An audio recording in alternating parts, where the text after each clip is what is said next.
கார்த்திக் ரேவதி சீரியல்ல சாமுண்டி ஸ்ரீ தன் தங்கச்சி சந்திராவை ஜெயிலுக்கு அனுப்பிச்சு சோகத்துல சாப்பிடாம இருக்காங்க. அங்க வந்த ரோஹிணி, ரேவதி, லட்சுமிமா இவங்க எல்லாருமே சாமுண்டி ஸ்ரீயை சாப்பிட சொல்றாங்க. எனக்கு சாப்பாடு வேண்டாம். கூட பிறந்த தங்கச்சியே எனக்கு இவ்வளோ பெரிய துரோகம் பண்ணுவான்னு நான் நினச்சி கூட பார்க்கல. ஆனால் இது நாள் வரைக்கும் அவளை நான் பிரிஞ்சு இருந்ததே இல்லை. உங்களோட ஒன்றா தான் அவளையும் நான் பார்த்தேன். என் பெத்த பொண்ணு மாதிரி பார்த்தனே. இப்படிப்பட்ட எனக்கு இவ துரோகம் பண்ணிட்டாலே என்னால் இதை ஏற்றுக்கவே முடியலன்னு சொல்லி சாமுண்டீஸ்வரி சோகமாக உட்காந்துருக்காங்க. அங்கே வந்து ரேவதி, ரோகிணி இவங்க எல்லாரும் ஏமா நாம படாத துரோகமா? நம்மளுக்கு எத்தனையோ அடிகளும் பிள்ளைகளும் எத்தனையோ நடந்தது. அப்போவெல்லாம் கார்த்தி தானே வந்து காப்பாற்றினாரு. சித்தி செஞ்சதெல்லாம் ஒரு பெரிய விஷயமே கிடையாது. அவங்கள விட்டுத்தில் இப்போவாது அவங்கள பற்றி புரிஞ்சுக்கிட்டே இதுக்கப்புறமும் நீ அவங்கள பற்றி யோசிக்காதேன்னு ரேவதி சொல்கிறாங்க. இல்லைம்மா, இருந்தாலும் அவன் கூட பிறந்தவளா போயிட்டாலே நான் என்ன செய்யட்டுங்கிறாங்க சாமுண்டீஸ்வரி. கூட பிறந்தவ செய்கிற காரியமா இது? இப்படிப்பட்டவளை நீ நினச்சி கூட பார்க்கக்கூடாதுன்னு சொல்லி எப்படியோ சமாதானம் பண்ணி சாப்பிட வைக்கிறாங்க. சாப்பிடலைன்னா கண்டிப்பாக நீங்களும் சாப்பிட்ருக்க மாட்டீங்க, நீங்களும் ஒரு சாப்பிடுங்கன்னு சொல்லி சாமுண்டீஸ்வரி, ரேவதி, ரோஹிணி இவங்க எல்லாரும் ஒருத்தருக்கு ஒருத்தர் அப்படி அன்பாக பரிமாறி சாப்பிட்டுக்கிறாங்க. அப்பதான் சந்திராவோட குரல் கேட்குது. என்னது, தங்கச்சி குரல் கேட்குற மாதிரி இருக்குதுல்ல? எனக்கு இன்னும் சந்திரா குரல் கேட்ட மாதிரியே இருந்ததுங்கிறாங்க சாமுண்டீஸ்வரி. ஆமாம்மா, எனக்கும் சித்தி குரல் கேட்ட மாதிரி தான் இருந்தது அப்படின்னு சொல்லிட்டு எல்லாரும் வெளியே ஓடி வந்து பார்க்குறாங்க. அங்கே சந்திரா தான். சூழ்ச்சிக்கார சந்திரா மறுபடியும் இந்த குடும்பத்துக்குள்ள நுழைஞ்சு ஏதாவது ஒரு சூழ்ச்சி பண்ணி இந்த குடும்பத்தை ஒரு ஆட்டி வைக்கணுங்கிற முடிவில் வந்து நிற்கிறாங்க. ஏய் சந்திரா, திரும்ப இங்கே எதுக்கடி வந்த? நான் தான் நீ வேண்டவே வேண்டான்னு சொல்லி உன்னை விரட்டி விட்டனால உன்னை ஜெயிலுக்குள்ளே அனுப்பிச்சதுக்கப்புறம் உன்னை யார் வெளியில் எடுத்தது? எதுக்கு இங்கே வந்து நிற்கிறீங்கிறாங்க. இதை பார்க்கா, என்னை யார் எடுத்தா, எதுக்கு வந்தேங்கிறதெல்லாம் கேட்காத. நான் உன்னை பிரிஞ்சு இருக்கவே முடியாதக்கா. நீ இல்லாமல் என்னால் உயிரோடு வாழவே முடியாது. நான் ஏதோ தெரிஞ்சோ தெரியாமலோ ஒரு தப்பு பண்ணிட்டேன். அதுக்காக எனக்கு நீ தண்டனை கொடுக்கணும்னு நினச்சா இதோ இப்போ கொடுக்க அப்படின்னு சொல்லிட்டு மண்ணெண்ணியை தன் மேலே ஊற்றிக்கிட்டு தீப்பெட்டியை கொடுக்குறாங்க. இந்தாக்கா, பத்தி வை. உன் கையாலேயே என் உயிர் போகட்டும். நீ சோறு போட்டு அன்பு பாசம் ஊட்டி வளர்த்தனவு தானே நான் இனிமேல் இருந்தேன்னா இல்லாட்டி என்ன? உன் கையாலேயே நான் அழிஞ்சிடுறேன். இந்தாக்கா, பத்தி வை, யோசிக்காதா அப்படின்னு சொல்லி சந்திரா அவ்வளவு நடிப்பு நடிக்கிறாங்க. ராஜராஜனுக்கு கோபம் வருது. இதை பார் சந்திரா, நீ செய்கிற வேலைத்தனமெல்லாம் எங்களுக்குன்னு தெரியும். மரியாதையாக இங்கேருந்து போயிடு. நீ இந்த நடிப்பெல்லாம் நடிச்சிட்டு இருக்காதேங்கிறாங்க. இதை பாருங்க மாமா, நான் போகிறதுனா என் உயிர் மட்டும்தான் போகும். நான் இந்த இடத்த விட்டு போக மாட்டேன். எங்கள் அக்கா இல்லாமல் நானும் வாழ மாட்டேங்கிறாங்க. எதுக்கு சின்னத்தை, இவ்வளவு நாளாக நீங்கள் பண்ண துரோகம் பத்தலையா? திரும்பவும் அத்தையை ஏமாத்தருக்கு திரும்ப திரும்ப இங்கே வந்து நிற்கிறீங்களே. உங்களை தான் இந்த வீட்டுக்கு வர வேண்டான்னு அடித்து விரட்டிட்டாங்கல்ல, திரும்ப ஏன் இங்கே வரீங்க? எல்லாத்தோட நிம்மதியும் கெடுக்கிறதுக்காகவே வந்து நிற்கிறீங்களாங்கிறாங்க. அப்போ சந்திரா மரியாதை குறைவாக பேசுகிறாங்க. இதை பாருடா, உன் வாயை முடிக்கிட்டு நீ அமைதியாக நிலை. இது எனக்கு எங்கள் அக்காவுக்கும் நடந்துட்டு இருக்கிற பேச்சு. இது எங்கள் அக்கா பார்த்து சொல்லட்டும். அவள் பார்த்து என்னை வெளியே போன்னு சொன்னால் திரும்பவும் நான் போகிறேன். இல்லைன்னா நான் இதே இடத்துல உயிர் தான் போகும். அக்கா, நீ என்னக்கா சொல்கிற? இந்தாக்கா, யோசிக்காத. உன் மாப்பிள்ளை, உன் வீட்டுக்காரன், உன் பிள்ளைங்க இவங்க பேச்செல்லாம் நீ கேட்காதக்கா. சின்ன வயசுலேருந்து நீ தான் உலகம்னு நினச்சி வாழ்ந்துட்டு இருந்த என் வாழ்க்கை இனிமேல் வெளியில் நான் யார் கூடயும் எங்கேயும் போய் நான் வாழ போகிறதா இல்லை. வாழ்ந்தாலும் சரி செத்தாலும் சரி உன் காலடியில் தாக்கா அப்படின்னு சொல்லி சந்திரா சாமுண்டீஸ்வரியை நம்ப வைக்கிறாங்க. சாமுண்டீஸ்வரி என்ன பண்ணுறதுனே தெரியாமல் அப்படியே ஆத்திரத்தில், அழுகியில், கோபத்தில் அப்படி கொந்தளிச்சு நிற்கிறாங்க. சந்திரா பேசுகிற பேச்சுக்கெல்லாம் நம்ம கோவப்படுறதா இல்லை, அவளை நினச்சி நான் கதிரவனா அம்மா இல்லாமல் இவ தான் எல்லாமேன்னு நினச்சேன். நானும் இவ கூட சேர்ந்து வாழ்ந்தேன். இவளும் என்னையே நம்பி வாழ்ந்துட்டு இருந்தா. இப்படிப்பட்டவளை நான் எப்படி விரட்டுவேன் அப்படின்னு யோசிச்சுட்டு இருக்காங்க சாமுண்டீஸ்வரி. ஏக்கா, இவங்கெல்லாம் பேசுகிறத யோசிச்சு என்னை வெளியே விரட்டலான்னு நினைக்கிறியா? என்னக்கா, சொல்லுன்னு கேட்குறாங்க சந்திரா. இதையெல்லாம் பார்த்துட்டு இருந்த சாமுண்டீஸ்வரி சொல்கிறாங்க. ஏண்டி, என்ன தைரியம் இருந்தால் என்னையே ஏற்றுக்கிட்டு அந்த சிவனாண்டியோட சேர்ந்து இப்படி குருத்தாட்டம் பண்ணியிருப்பேன். சிவனாண்டி கூட சேர்ந்து வாழ்றேன்னு சொல்லி இருந்திருக்கலாம்ல. அவன் தான் மோசம்னு தெரிஞ்சு தானே நான் அவனே வேண்டான்னு உன்னை அத்துட்டு வர சொன்னேன். திரும்பவும் அவன் கூட போய் சேர்ந்துருக்கியா அப்படின்னு சொல்லவும், இதை பாருக்கா, நான் தான் சொல்கிறேன், நீ தெரியாதனமா நான் அவன் கூட சேர்ந்துட்டக்கா. என்னை மன்னிச்சிடுக்கா. இனிமேல் நான் அவன் போய் பின்னாடி நிற்க மாட்டேன். நீ தயவுசெய்து என்னை புரிஞ்சுக்கோங்கிறாங்க. சரிடி, அவன் ரொம்ப மோசமானவன்னு தெரிஞ்சதா நீ இனிமேல் அவன் கூட போகக்கூடாதுன்னு நான் சொல்லி வச்சேன். ஆனால் என்னையும் தாண்டி நீ அவனோட சேர்ந்துருக்க.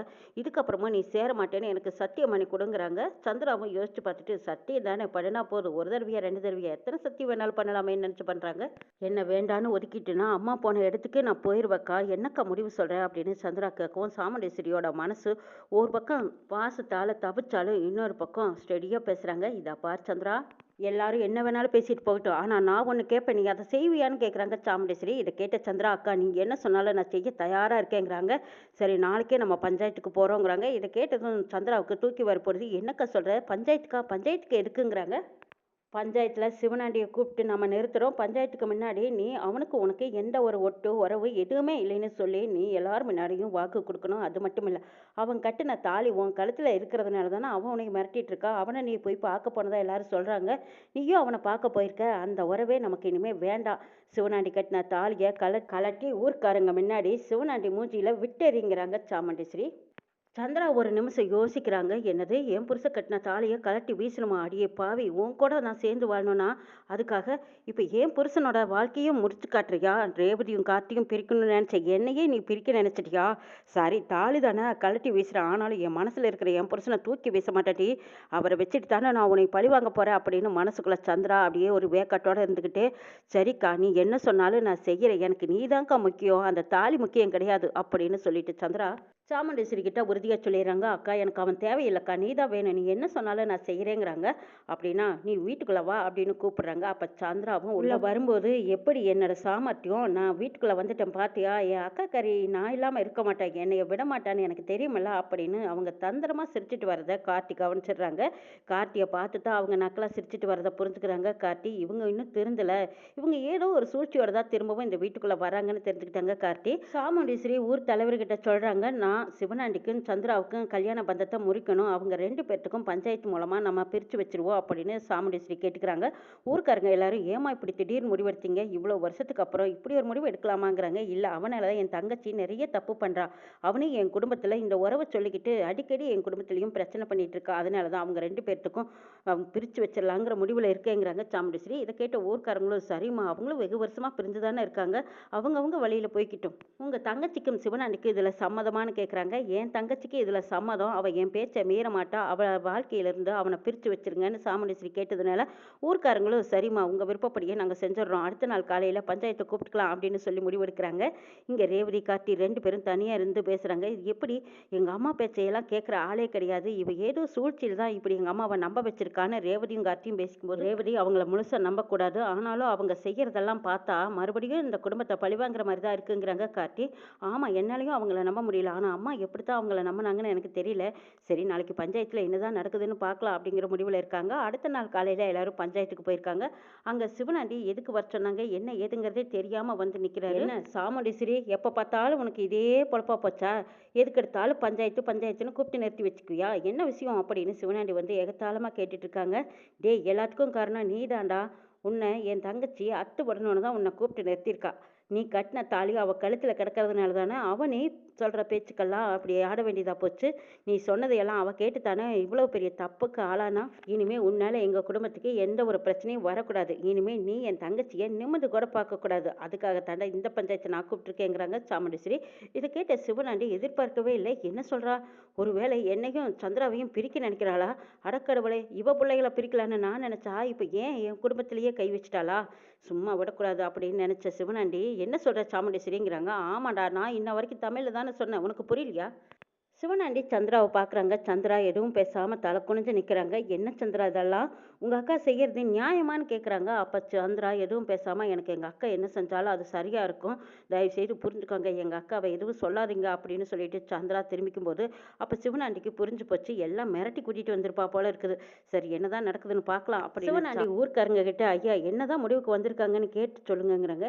ஏமா சாமுண்டீஸ்வரி இப்ப நீங்க என்னதான் சொல்ல போறீங்கன்னு கேட்கும்போது இனிமே என் தங்கச்சி சந்திராவுக்கும் இந்த சிவனாண்டிக்கு எந்த ஒரு உறவும் கிடையாது. அவன் கட்டின தாலியை அவன் மூஞ்சிலேயே விட்டெறிகிறோம் எடுத்துக்கிட்டு போக சொல்லுங்க.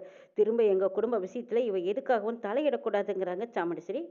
முத்துவேல் ஓடி வந்து இதை பாருமா மருமகளே உன் அக்காக்காரி சொல்கிறனால இதை கேட்காதம்மா. இந்த உறவெல்லாம் ஆயிரங்காலத்து பயிர். இது பிரிக்க நினச்சாலும் யாருனாலையும் பிரிக்க முடியாது. உன் மனசுக்கு என்ன தோணுதோ அதை செய்யணும் முத்துவேலோடின்னு சொல்கிறாங்க. இதெல்லாம் கேட்ட சாமுண்டீஸ்வரி ஏய் போதும் நிறுத்துடா. நீங்கள் எல்லாம் வந்து என் தங்கச்சியை காப்பாற்ற போகிறீங்களா? வாழ வைக்க போகிறீங்களா? நீங்கள் எல்லாம் எப்படி வாழ வச்சிங்கன்னு எனக்கு தெரியும்டா.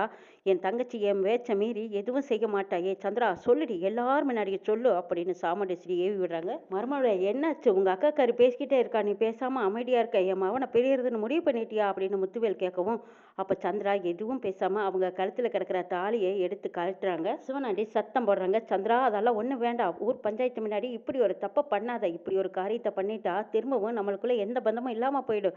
சந்திரா அவசரப்பட்டு புத்தி தடுமாறி இப்படியெல்லாம் பண்ணாத. ஓ அக்காக்காரி சொன்னாங்கிறக்காக நீ இந்த காரியத்தை பண்ணிடாத சந்திரா சந்திரான்னு சத்தம் போட்டு கத்திக்கிட்டு இருக்காங்க சிவனாண்டி.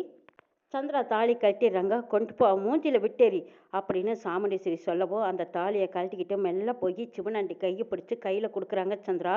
இதை பாருங்க, இந்த ஒரு காரியத்தை செஞ்சால் மட்டும்தான் என் அக்காக்காரி குடும்பத்தையே அழிக்க முடியும். இதை கழட்டிட்டான்னு நினச்சி நீங்கள் கவலைப்படாதீங்க. இதுக்கு பின்னாடி பெரிய பிளான் போட்டு வச்சுருக்கேன். தயவு செய்து இதை தப்பாக நினச்சிக்காதீங்க. இதை வாங்கிக்கோங்க. எல்லாத்துக்கும் உங்களை விட்டு நான் எதுவும் செய்ய மாட்டேன்னு சந்திரா குசு குசுன்னு பேசுகிறாங்க.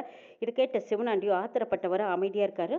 சந்திரா செஞ்ச காரியத்தை நினச்சி சாமுண்டீஸ்வரி கைகொட்டி சிரிக்கிறாங்க. சந்திரா, நீ செஞ்ச காரியத்தால இனிமே சிவனாண்டி காலத்துக்கும் உன் பக்கம் திரும்ப கூட மாட்டாங்கிறாங்க. ஆனால் சந்திரா சாமுண்டீஸ்வரியை விஷப்பார்வை பார்க்குறாங்க.